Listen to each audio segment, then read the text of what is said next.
Chào các bạn, đây đã là video cuối cùng trong series My Notion Tour. Hôm nay mình sẽ giới thiệu với các bạn một số công cụ mình dùng để quản lý tài chính và đầu tư, cùng với một Notion template để theo dõi mục tiêu tiết kiệm và tự do tài chính. Mình nghĩ quản lý tài chính là một kỹ năng khá quan trọng mà các bạn trẻ nên tìm hiểu càng sớm càng tốt. Bởi vì trong tài chính có khái niệm compounding effect. Nếu chúng ta tiết kiệm một khoản tiền và đầu tư càng sớm, thì số lãi sinh ra sau này nhân lên càng nhiều. Mình sẽ làm một ví dụ minh họa. Đây là công thức tính compound interest hay lãi suất kép. Với A là tổng số tiền thu hồi trong tương lai, B là số tiền đầu tư ban đầu, R là lãi suất danh nghĩa hàng năm, N là số lần tiền lãi được nhập gốc mỗi năm, T là thời gian hay số năm.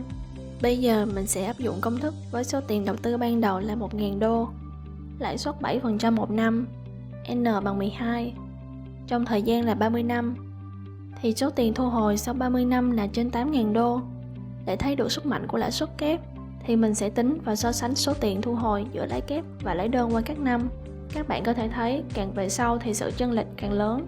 Nếu bạn tìm được kênh đầu tư có tỷ lệ sinh lời cao, ví dụ như 10% một năm, thì hiệu ứng compounding càng thấy rõ. Bên cạnh đó, bạn nào quan tâm chủ đề tài chính có lẽ cũng quen thuộc với khái niệm Financial Freedom hay tự do tài chính, và FIRE, viết tắt của Financial Independence, Retire Early hay độc lập tài chính và nghỉ hưu sớm. Để đạt được cột mốc tự do tài chính thì trước tiên chúng ta phải cán mốc an toàn tài chính và độc lập tài chính. Để xác định hai cột mốc này, thường người ta sử dụng quy tắc 25x hay 4% của William Bengen. Nếu lấy mức chi tiêu tiêu chuẩn hàng năm nhân cho 25 lần thì chúng ta sẽ xác định được con số FIRE number hay cột mốc độc lập tài chính. Trong template Finance Tracker của mình, ngoài việc xác định FIRE number, mình cũng ước lượng với mức thu nhập và chi tiêu hiện tại thì bao nhiêu năm nữa mình sẽ đạt được độc lập tài chính và tại thời điểm bao nhiêu tuổi. Cá nhân mình không sử dụng Notion để lưu chi tiêu mỗi ngày vì mình thấy nó khá là mất công, và có rất nhiều app chuyên về budgeting để làm việc đó. Ví dụ như Wallet của Budget Bakers. Do mình hầu như chi tiêu bằng thẻ nên mỗi đầu tháng mình sẽ tải lịch sử giao dịch từ tài khoản ngân hàng và upload lên app. Sau đó nó sẽ tự động phân tích, đưa ra thống kê và vẽ các biểu đồ rất đẹp. Mình sẽ để đường link bên dưới nếu các bạn muốn xem thử. App này hoàn toàn miễn phí.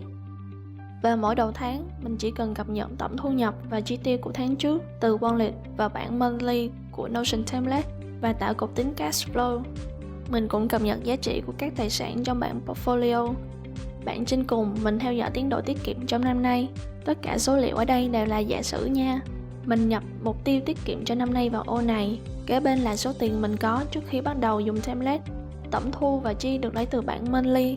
Sau đó dùng công thức để tính tổng dòng tiền và số tiền hiện tại, rồi tính phần trăm so với mục tiêu để có progress bar này. Và đây là bảng mình dùng để xác định mục tiêu độc lập tài chính. Đây là tổng tài sản mình lấy từ bảng portfolio. Mức thu nhập và chi tiêu hàng năm các bạn ấn lượng trung bình rồi nhập vào đây. Từ đó có thể tính ra được số tiền tiết kiệm được mỗi năm. FIRE number mình lấy tổng chi nhân cho 25. Lấy số này chia cho số tiền tiết kiệm được mỗi năm, lại có thể ước lượng bao nhiêu năm nữa mình sẽ đạt độc lập tài chính. Các bạn cộng với số tuổi của mình để biết tới năm bao nhiêu tuổi sẽ đạt được mục tiêu đó nha. Các bạn có thể thấy template của mình rất đơn giản và dễ theo dõi.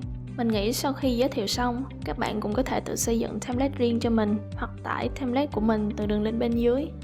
Nếu bạn nào muốn tìm hiểu thêm về các khái niệm mà mình đề cập trong hôm nay thì các bạn nên xem series Hành trình tự do tài chính của anh Hiếu Nguyễn. Mình sẽ để lại đường link trong phần description. Phần tiếp theo, mình sẽ giới thiệu các widget mà mình dùng để theo dõi các tài sản kỹ thuật số. Disclaimer, đây không phải lời khuyên đầu tư.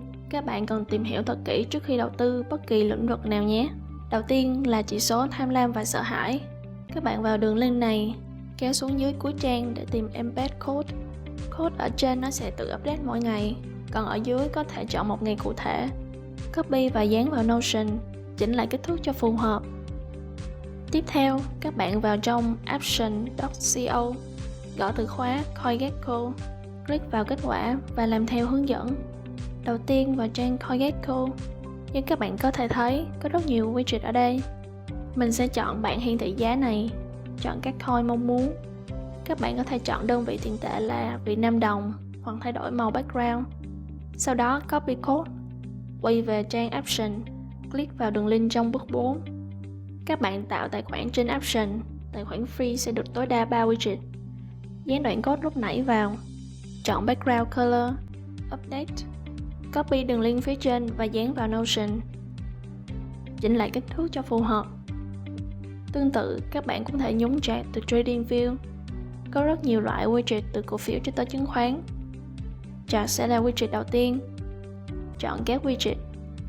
Các bạn chọn cặp trading mong muốn, kéo xuống và thay đổi các cài đặt mong muốn.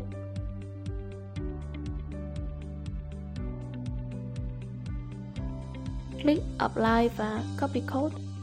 Vào lại Option và làm tương tự như khi nãy.